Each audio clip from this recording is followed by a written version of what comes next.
My stepbrother poured boiling gold on my head when I was 14 years old. I was a young warrior destined for the throne. But the morning of my coronation, my evil stepbrother lured me into the royal bath. Instead of water, molten gold rained over my body. He burnt me alive before I could claim my crown. As my soul rose screaming, even the gods trembled. They said it was not my time to die, so they cast me into the void, forged me in fire, sharpened me into a weapon. When I returned, I searched for a vessel to avenge my death. The body I now wear belongs to a murdered child. Upon her death, I, a thief goddess of legend, was pulled hundreds of years into the past to inhabit her broken body. For her sake, I will protect her body, and I will uncover the truth of why I have been summoned to this world. At first I was confused. My memories were corrupted from my own death 500 years in the future. When I regained consciousness, I was in the body of a 14-year-old girl and in a world where magic and dragons still existed. How did that little piece of survive? Those were the first words I heard in my new world. The girl's cruel voice continued. She was supposed to be torn into 1,000 pieces by the beast in the dungeons. My body was in agony and I could barely move. My eyelids felt like they had been sewn shut, but I had to see who dared disrespect me like that. I forced my eyes open and glared at the source of the voices. A boy and a girl, maybe 14 or 15, stood over my bed. The boy, Caleb, was effortlessly handsome with golden hair and bright green eyes. The girl, Clara, was strikingly beautiful with the same golden hair and green eye, carrying herself with cold, regal poise. They were twins. Clara squealed and clapped her hands together. "Oh, this is too perfect." My throat was on fire. "Water," I croaked. I reached for the cup of water waiting by my bedside. My arm was trembling from the effort and pain, but as soon as my fingers got close, Caleb's hand shot out and slid the cup away smoothly, just out of reach. "Looking for something?" he said with a smile. I stretched out farther this time, but again. He moved the glass. I was in so much pain I was seeing stars, but I needed water. One more try, I shuffled to the side of my bed and reached out when... thud! I reached too far and tumbled out of bed. The pain was excruciating as I hit the floor. I struggled to my hands and knees. I was desperate for water. Bam! Caleb stooped down and punched me in the ribs. I felt a sharp sting as my sutures tore. Within seconds, warm blood soaked through my white nightgown. Why did my cousins hate me so much? Why would they treat me this way? Where were my parents? Oh, I have an idea. Clara clapped her hands together. You should see what you look like now. I think you'll find it very interesting. She crossed to the vanity chest and grabbed a mirror. She knelt down beside me and held it in front of my face. Look, she commanded. Look at what you've become. I looked. The girl looking back at me in the mirror would have been plain, but now she was covered in cuts and bruises. I watched in horror at what the creature from the dungeon had done to me. How was I still alive? My face has been stitched back together. The thread was still visible against my pale skin, crisscrossing my cheeks, my forehead, and disappearing into my hairline. My one eye was swollen shut. My lips were cut. Maybe I'll just smother her with a pillow while no one's watching, Caleb said casually. That way she can't snitch on us to Grandpa. Clara played with the idea before replying, I think it's a bigger punishment to leave her looking like this. And plus she couldn't even squeal if she wanted to. She's too dumb to string a sentence together. I wanted nothing more than to smack those menacing smirks off their faces. I was a thief goddess. I would kill them for what they had done to me, but right in that moment I screamed out in agony. Ah! An electric pain jolted through my body and a wave of memories flooded my mind. Memories of the young woman's body I had inherited. My name was Serena Vale. I was 14, but I had the mind of a 4-year-old. My parents were murdered when I was baby, and the killers were never found. I was saved, but I was left with brain damage. I was in a country called the Ardunian Empire. I was born into House Phoenix, one of the Empire's 5 great houses. The world was controlled by magic and aura. I was born with neither. I lived in House Phoenix, but I was alone, unloved, and an embarrassment to the family name. And the 2 beautiful creatures torturing me. They were my cousins. Okay, so they hated me because I was a competitor for the inheritance of House Phoenix. And I was the failure who made the whole house look weak. But how did they hurt me like this? They were only teens. Surely they weren't capable of such violence.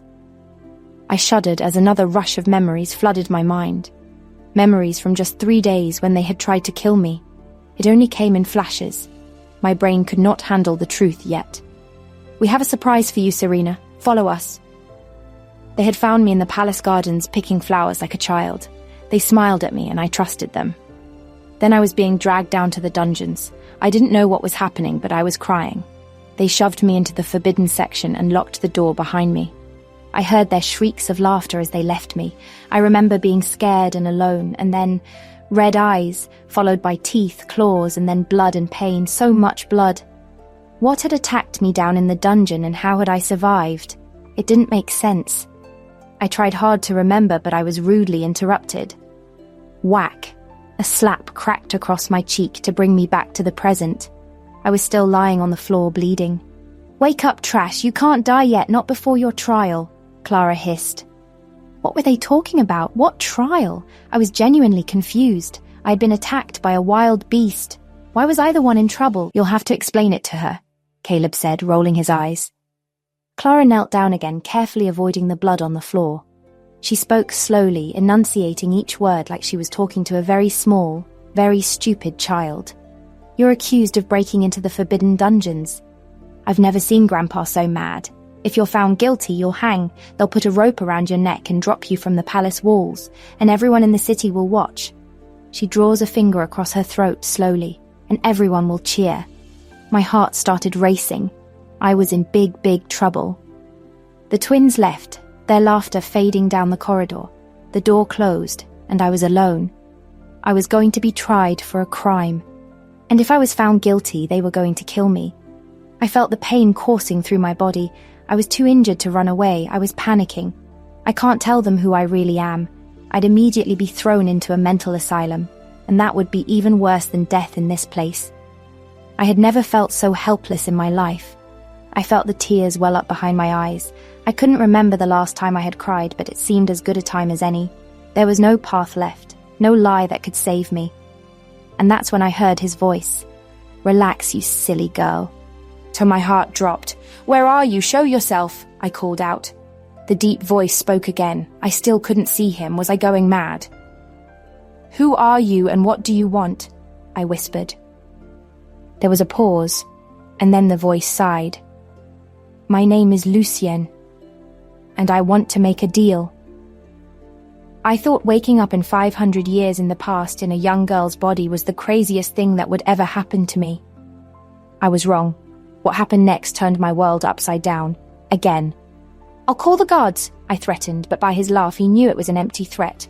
My eyes frantically searched the dark corners of the room. Nothing.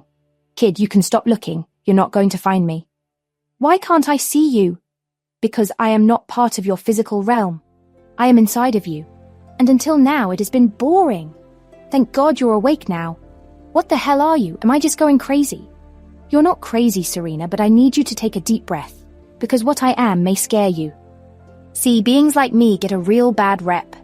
Lucien sighed. "I am a demon. Boo."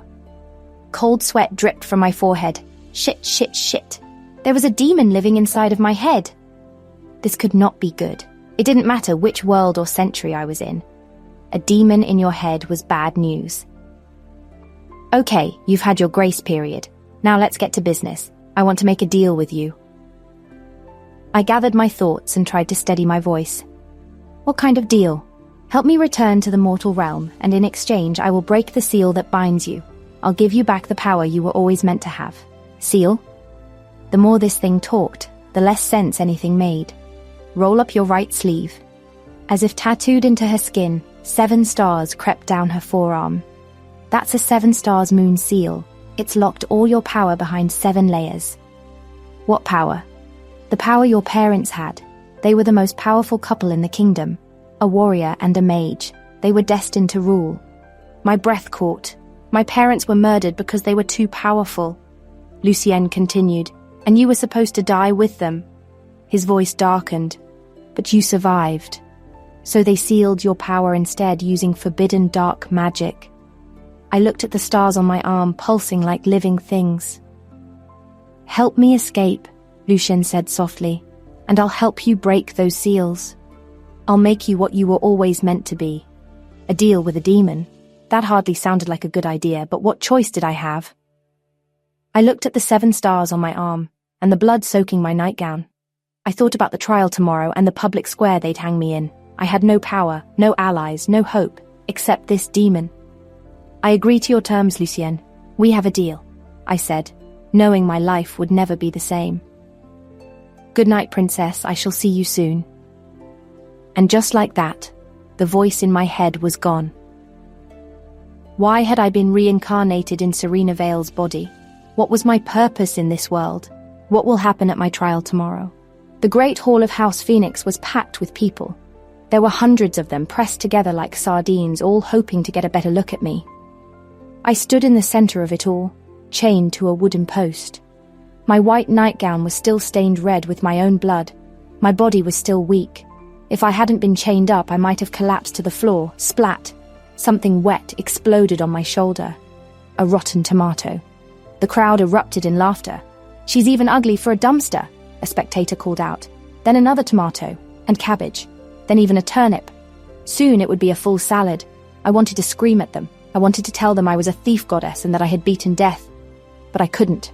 I had to play my part of the simple girl. A hush fell over the crowd and the bombardment of rotten vegetables stopped. Through the gaps in the crowd I saw him. Adrian Vale, my grandfather, and the head of House Phoenix. He was a handsome man despite his age, maybe 60, with thick grey hair and a magnificent beard that reached his chest. Behind him walked the rest of the family. I recognized some faces from the memories I'd inherited. Aunts, uncles, cousins, all here to watch my demise. Clara and Caleb were there too, standing near the front. They were trying to hide their smiles at my humiliation. Adrian Vale climbed the steps to his throne and took his seat. Bring forth the accused. 2 guards grabbed my chains and dragged me forward. I stumbled forward and the crowd jeered. Serena Vale, his voice boomed across the hall. You stand accused of trespassing in the forbidden dungeons, a crime punishable by banishment or death. Your father was my favorite son. He was brilliant, powerful, kind. And when he was murdered, along with your mother, I swore to protect you, to honor his memory by keeping you safe within these walls. He paused. The courtyard was silent now. But I cannot protect you from the consequences of your own actions. You have broken our most sacred law. You have endangered this entire family. Grandfather, a new voice rang out. The crowd parted and a young man strode forward. He was maybe 17, tall and muscular, Alaric Vale. He was the most powerful fighter of the 3rd generation of House Phoenix. Alaric bowed deeply before his grandfather. I have a question that I believe is relevant to this trial. Adrian's jaw tightened, but he nodded. Speak. Alaric turned to face the crowd, his voice carrying across the courtyard. We all know that Serena is unfortunately limited in her mental capacity. She has the mind of a young child. She can barely dress herself. She needs help with the simplest tasks. Where was he going with this? So I ask, how did she enter the forbidden dungeons? Those dungeons are protected by 6 layers of security. Guards, locks, magical wards. How did a girl with the mind of a 4-year-old bypass all of that? How did she trick trained soldiers? How did she navigate the complex passages to reach the forbidden section? The crowd began to murmur. I could see people exchanging glances, nodding. Alaric's voice grew stronger. She couldn't have. Not alone. She must have had help. His eyes swept across the crowd and landed on Clara and Caleb. The twins went pale. Perhaps we should be investigating who helped her commit this crime, who used her as a pawn, who sent a defenseless girl into mortal danger. Alaric wasn't defending me out of the goodness of his heart. He was trying to throw Clara and Caleb under the cart. They too were his competition for the throne of the Phoenix. The crowd was buzzing now. Adrian held up a hand for silence. When he spoke, his voice was like ice. An interesting point, Alaric, and one that will be investigated. But I do not care about the trespassing, Adrian said flatly. The real crime is what was destroyed during that trespass. What was he talking about? For hundreds of years, not a single person in House Phoenix has been able to awaken the celestial phoenix. His words rang out across the hall. Hundreds of years ago, the Phoenix family's ancestor had acquired a mythological beast, the celestial phoenix. With its help, they had aided the emperor in the war to establish the nation. But the phoenix had gone dormant, and the house was fast losing its power. I just received word, Adrian continued, that a new sage has emerged in the god realm. A sage is the only one who can awaken the mythological beasts. The sage has agreed to come to the Arjunian Empire, and he has agreed to help us awaken the celestial phoenix. The room was deadly silent. No one thought this day would ever come again. They wanted to cheer, but it felt like a big but was coming. They were right. But the sage will only do this on one condition. We must send him a high-level magical beast as a gift, specifically an 8th rank snow spirit fox. I felt my stomach drop. The eyes, teeth and claws flashed across my memory again. Now I remembered white fur as well. The snow spirit fox is incredibly rare and violent.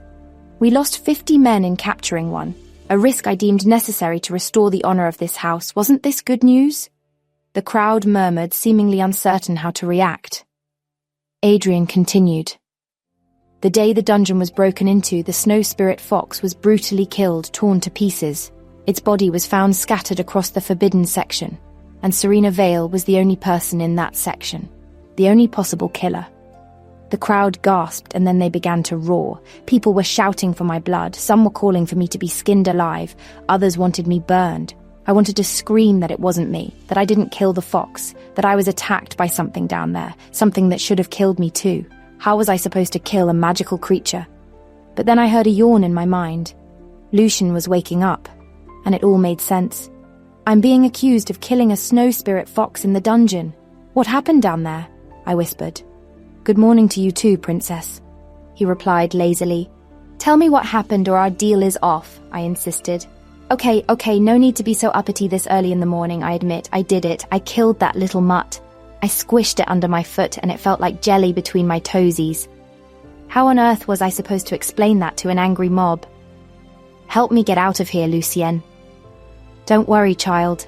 This is not the end. What do you mean? I hissed. But again, with no warning, my demon was gone and I was left to fight for myself. Adrian Vale cleared his voice. Serena Vale, you have brought dishonor to this family for the last time. You have destroyed our future. You have doomed us all. He raised his hand. I sentence you to death by hanging, at sunset today. The crowd erupted in cheers. I felt like I couldn't breathe. This was it. This was the end. Not even my deal with Lucien was going to save me. I was going to die. Again. And there was no coming back this time. But then, bang. The wooden doors of the hall exploded inward. Everyone spun around and guards drew their swords. Through the settling dust, a figure walked forward, tall, lean and handsome in a roguish, dangerous way. He had dark hair that fell to his shoulders and rugged stubble. Sorry, I'm late, he called out. I ran into a bit of trouble on the road. Silas Vale, Adrian's adopted grandson. He'd left House Phoenix years ago to travel the world, and he only came back when he felt like it. Behind him, 4 strong men struggled to carry something. A huge iron cage, at least 8 feet tall and 6 feet wide. Inside the cage, something white shifted. The crowd pressed forward, trying to see. Inside, lying quietly on the floor of the cage, was a fox. But not just any fox, an 8th rank snow spirit fox. Adrian stared at the fox. Silas, he breathed. Silas grinned. Hello, grandfather. Miss me? An 8th rank snow spirit fox? Yeah. Silas leaned against the cage casually. Nearly got my arm torn off in the process. He held up his left arm, which was wrapped in fresh bandages. But I got it. Alive, healthy, ready to be shipped off to your sage. Adrian beamed with pride. Name your reward. Anything at all, I will grant it. Silas looked thoughtful. His eyes swept across the courtyard and then his gaze landed on me. Actually, grandfather, I do have one request. Name it. Silas gestured to me with one hand. Forgive Serena's mistake. Let her go free. Give her another chance. The courtyard went silent again. I could hear my own heartbeat pounding in my ears. Why? Why would he save me? He didn't know me. He didn't owe me anything. I have replaced the beast, Silas continued. So really no harm done. And she's just a child, grandfather. A confused, damaged child who made a terrible mistake. Surely she deserves mercy. Adrian sighed. Very well. Serena Vale, your crimes are forgiven. You will not be executed. Someone unchain her and take her back to her room, Adrian ordered. I saw Carla and Caleb's faces fall. It was a sweet feeling. But it didn't last long. They would come for me again. I was sure of it. Why was Silas protecting me? How had Lucien killed the spirit fox? How would my cousins try to kill me next? The gardens of House Phoenix were beautiful in the afternoon light. Silas walked behind me, pushing me along in a wheelchair. He'd come to my chambers an hour ago and insisted I join him for a walk. The guards had tried to protest, but one look from Silas had silenced them. I looked up at him in wonder and confusion. I had so many questions. Why was he helping me? How did he find the fox? Did he know Lucien? But I had to keep my cover as simple Serena, so all I could do was look. You know, Silas said casually, I was an orphan too. I looked up at him, startled. It was like he had read my mind. Silas continued, his voice gentle. No one should be treated poorly just because they're different, because they don't fit the mold, because they're not what everyone expected them to be. He looked at me directly. You deserve better than what they've given you, Serena. My throat tightened. When was the last time someone had shown me genuine kindness? Not in this life or my previous one. We moved through the garden in comfortable silence for a moment. Then Silas stopped beside a patch of wildflowers. He knelt down and picked one. He stepped closer and gently tucked the flower into my hair just above my ear. There. Now you look like you belong in a garden, not a courtroom. I felt my cheeks flush. There's something else I wanted to talk to you about. I spoke to Grandfather this morning, Silas said, resuming our walk, about the Phoenix ceremony. I tilted my head, curious despite myself. It's only fair that you go along, he continued. You're as much a Phoenix as any of them, even if you're different. My heart started to race. The Phoenix ceremony. The journey to awaken the celestial Phoenix. Grandfather has chosen Alaric, Clara, and Caleb to represent the third generation. They'll attempt to bond with the Phoenix when the sage awakens it. Silas's expression hardened slightly. I insisted that you go too, little sis. I'm not eligible myself. My blood isn't of House Phoenix, not truly. But you, he smiled. There's something special in you, Serena. I can feel it, and I wish that everybody could see that. Yes, I was special. In the broken body of a 14-year-old girl, there was a thief goddess from a different century and damned demon. Was that what Silas meant? I'll accompany you on the journey, of course, Silas said. To make sure nothing goes wrong, it'll be the 5 of us. You, me, Alaric, Clara, Caleb, and the sage. He stopped walking and turned to face me fully. His expression was serious now. It will be a treacherous journey, Serena. The Phoenix's resting place is deep in the lava valley.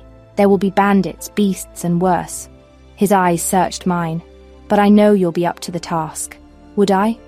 My body was still weak. I was still healing. But I had Lucien and now I had Silas. I nodded firmly. Silas reached into his coat and pulled out a small glass bottle. The liquid inside was silver. This is a high-grade healing potion, very rare and very expensive, and if I'm honest, it tastes like cat piss. He pressed it into my hands. But it should help with your remaining injuries. Drink it tonight before you sleep. That night, back in my chambers, I uncorked the bottle. I drank it in one swift gulp, gagging as the warm liquid flooded my body. I felt my wounds knitting together, my bruises fading, my broken ribs clicking back into place. Even the stitches on my face seemed to loosen, the skin underneath healing clean and smooth. For the first time since waking in this body, I felt whole. For the first time in this new life, I entered a restful sleep. But my peace would not last long. Wake up, shrimp, I heard Lucien's voice purr. We've got company. My eyes snapped open. There was fire everywhere. I sat up quickly, my newly healed body responding instantly. Clara stood in the middle of my room, flames dancing around her hands. Her beautiful face was twisted with rage. Let's see if Silas still feels so sorry for you when you're an ugly, bald freak, she snarled, her voice thick with venom. I'll burn your hair and eyebrows right off. You don't deserve to come on the bonding journey with us. The curtains were already ablaze, my furniture smouldering. Smoke filled the room. Clara raised her hands, flames growing brighter, hotter. She thrust her hands forward and fire roared toward me. But I was ready. Lucien had given me the upper hand. I wasn't the slow, injured fool she thought I was. My body was recovered, and my mind was more intelligent than ever before. I rolled off the bed, faster than Clara expected, and jumped to the side. The flames missed me by inches. "Princess," Lucian's nasally voice rang out, "I have your first task for you. Push this little brat into the fire. I want to see her born." I shook my head. Clara was still young. Maybe she could change. I couldn't hurt a child. "I won't do it," I said firmly. "Boo, I thought you'd say that. How boring of you." I felt my arms reach forward, but it wasn't me moving. "What are you doing, Lucienne?" I bellowed over the raging fire. "If you won't do it, I'll have to do it myself." Lucian, the demon, had taken control of my body. With no control of my limbs, I ran at Clara and I pushed her. She was almost too stunned to speak as she fell backwards into the flames, but soon she started to scream in pain. "Help!" she shrieked, genuine fear in her voice now. "Help me!" I was about to dive into the fire to pull her out, but Lucienne took control once again. I was like a statue. "Relax. She'll be fine. She's a fire mage. She won't die." Lucian's voice turned mischievous. "She'll just come out a little seared." The door burst open. Caleb rushed in, saw his sister in the flames, and immediately began shouting for help. Servants came running with buckets of water. In the chaos, no one noticed me slip out of the room, and no one saw the smile on my face. Clara had learnt her lesson and she would survive. Lucian was right, and I was no longer the fool to be picked on. I was a princess on a mission. The travelling party assembled in the grand courtyard at dawn. Alaric stood tall in his travelling armour. Clara and Caleb huddled together, whispering to each other. Clara's face was red and blistered from the fire. Her once perfect skin was marred by angry welts. She kept shooting me venomous glares, but she hadn't told anyone what happened that night. She couldn't, not without admitting she'd tried to murder me in my sleep. Silas stood beside me, a reassuring presence in his dark leather coat. My protector. This journey would determine House Phoenix's future. One of us would bond with the celestial phoenix and restore the family to glory. Or we'd all die trying. But we were waiting for one more. The sage from the god realm. Was he late? Had he decided to help a rival house instead? Was he real or just a con man? Just as the atmosphere became unbearably tense, the sage swept into the courtyard like a force of nature. He was tall and slender, dressed in an immaculate white robe that seemed to glow in the morning light. His hair was silver white, styled in elaborate braids, and he was so light on his feet it seemed he was dancing as he moved. "Good morning, swamp rats!" His voice was high and melodious. "Let's see which one of you spineless idiots has what it takes to bond with a mythological beast." He smacked Alaric on the backside with his knotted cane. "You, sir, look like you've never worked a day in your life. Ever been in a fight your daddy hasn't fixed?" The sage scoffed. Alaric started to respond. "Silence, tapeworm." The sage's eyes swept over us, amused, looking for his next target. They landed on Clara. "Ah, you must be Clara. I've heard such wonderful things about your beauty." He stepped closer, tilting his head. Clara allowed a small smile. "But I must say I've been lied to. Darling, you look like a potato that was left in the fire too long." The sage threw his head back and laughed. "Well, no matter, beauty fades but stupidity is forever." Caleb stepped forward, protective. "She's a fire mage, one of the most talented there is." "Did I ask you, golden retriever?" The sage cut him off. "If there is a stick that requires fetching, I shall let you know, but until then you shall speak only when spoken to." Silas coughed to hide a laugh. I bit my lip to keep from smiling. He turned to Silas.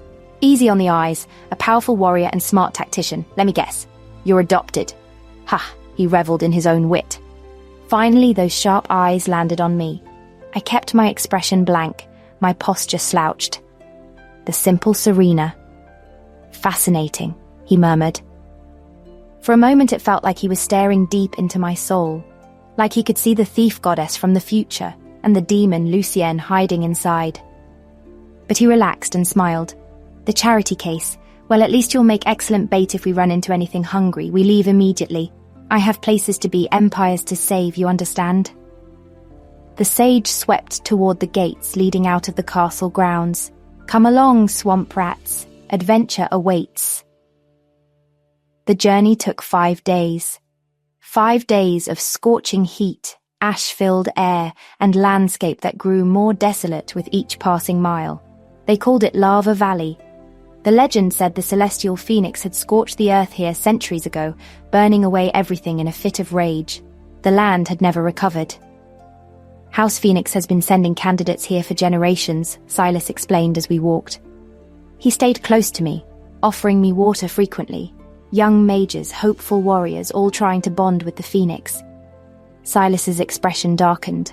None returned alive. On the 5th day, we reached the path leading to the phoenix's cave. Any love shared amongst the cousins had been left at home. It was a massive cave carved into the side of a volcanic mountain, its entrance intimidating and threatening. "This is it," the sage announced, his theatrical demeanor suddenly serious. "Beyond this point, mortals enter at their own risk. The celestial phoenix has slumbered here for 300 years. When I wake it, it will be temperamental." "Will it attack us?" Clara asked nervously. "Probably. That's half the fun." The sage grinned. "Now then, everyone inside, let's not keep royalty waiting." We filed into the cave. The temperature grew hotter, which seemed impossible given the heat outside, but the deeper we went, it felt like we were walking through fire. The passage opened into a vast chamber. At its center, on a raised platform of pure crystal, sat an egg. It was enormous, at least 6 feet tall, and it seemed to shimmer with inner light. "The celestial phoenix," Silas whispered reverently. The sage stepped forward, pulling out various instruments and vials from his robes. "Everyone, kneel before the egg. Show respect. When it hatches, do not make sudden movements, do not attack it. Do not be stupid, though I know that's asking a lot from this group." "We need to discuss strategy," Alaric claimed boldly. "Only one of us can bond with it. We need to present ourselves in the best possible way. I am the strongest. The phoenix will sense that power." Lucienne had opinions about this. I decided it was best not to engage. "We have advantages too," Caleb interjected. "Clara and I share a mental link. We can coordinate perfectly, work as one. That might appeal to a creature of legend." They argued back and forth, but I noticed neither of them mentioned me. To them, I was just dead weight. "Your time will come," I heard Lucian whisper. "They will see our power and we will break your seals." Around me, the cousins continued to squabble until the sage slammed his cane into the rocky ground. "You will shut up and kneel." And just like that, the argument was over. "And you get out of here, pleb." He shot this comment at Silas. "It is not safe for one not of royal blood." Silas did not argue. He just nodded in my direction. The 4 cousins formed a semicircle around the egg, with me at the end. The sage began his ritual. He drew symbols in the air with glowing fingers. He chanted in a language I didn't recognize. The egg began to glow brighter, brighter. The colors swirled faster, creating a dizzying kaleidoscope. And then it cracked. A fracture appeared in the shell. Then another. The egg was hatching. Light poured from the cracks. It was as bright as the sun, but I couldn't look away. The shell shattered, and then the creature emerged. The celestial phoenix, reborn. One of the 4 cousins will be chosen. One will die, and one will discover Serena's terrible secret. What will Serena sacrifice to survive the bonding ceremony? And what will happen when the phoenix discovers Serena's secret? To listen to the full audio series, install the Pocket FM app now.